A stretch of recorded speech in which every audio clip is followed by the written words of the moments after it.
네, 지난 17일 광주지법에선 코로나 자가격리를 위반한 50대 식당 종업원에 대해 징역 4개월의 집행유예 1년이 선고됐습니다.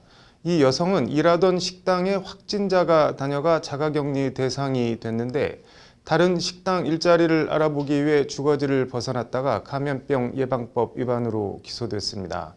이에 이 여성은 수백만 원씩 하는 벌금을 낼 형편이 안 된다며 재판부에 차라리 징역형을 내려달라고 호소했고 재판부가 호소를 들어준 건데요.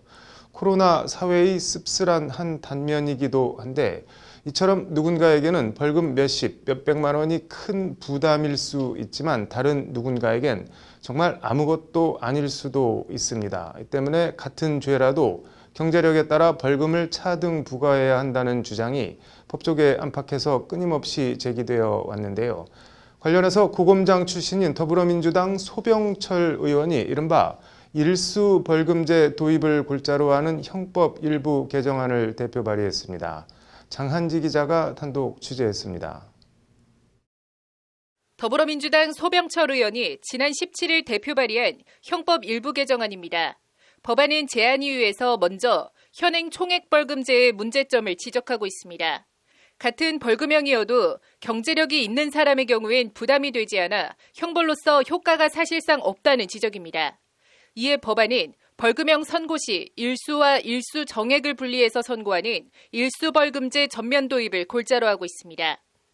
쉽게 말해 징역 1년과 징역 10년 이렇게 형량을 달리하듯 벌금 일수도 30일, 100일 이런 식으로 행위자의 불법과 책임에 따라 일수를 달리 선고하는 겁니다. 그리고 일수 정액은 피고인의 경제력을 고려해 같은 일수라도 각각 달리 선고하게 됩니다.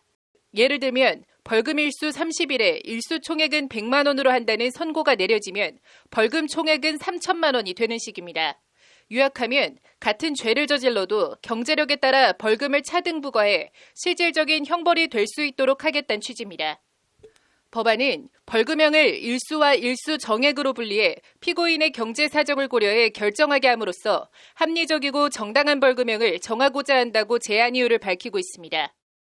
재산관계가 다르니까 또 벌금 액수는 완전히 다르게 결국 형벌 중에서 벌금은 오로지 응보형주의거든요. 급주기. 그런데 지금은 돈 많은 사람들에게 벌금이라는 게 급주기가 전혀 안 되니까 법안은 구체적으로 벌금형 일수는 1일 이상 3년 이하로, 일수 정액은 1,000만 원 이하로 정하고 있습니다.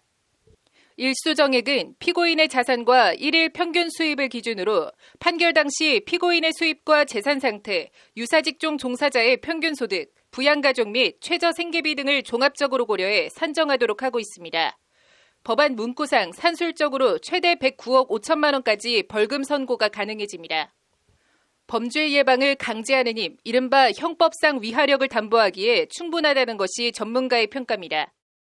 위하력이 있어야 되는데 특정 사람에게는 너무 불리한 위하력이 있고 또 특정 사람에게는 너무나 위하력이 없고 일반 서민한테 1,000만 원은 상상할 수 없는 금액이지만 정말 재벌한테 1,000만 원은 지나가는 어떤 껌값이 될 수 있는 그런 상황이니까 필요하다. 법안을 대표 발의한 소병철 의원은 불평등하고 불공정한 벌금제도 개선이 반드시 필요하다며 21대 국회에서 반드시 해당 형법 개정안을 통과시킬 수 있도록 하겠다고 강조했습니다.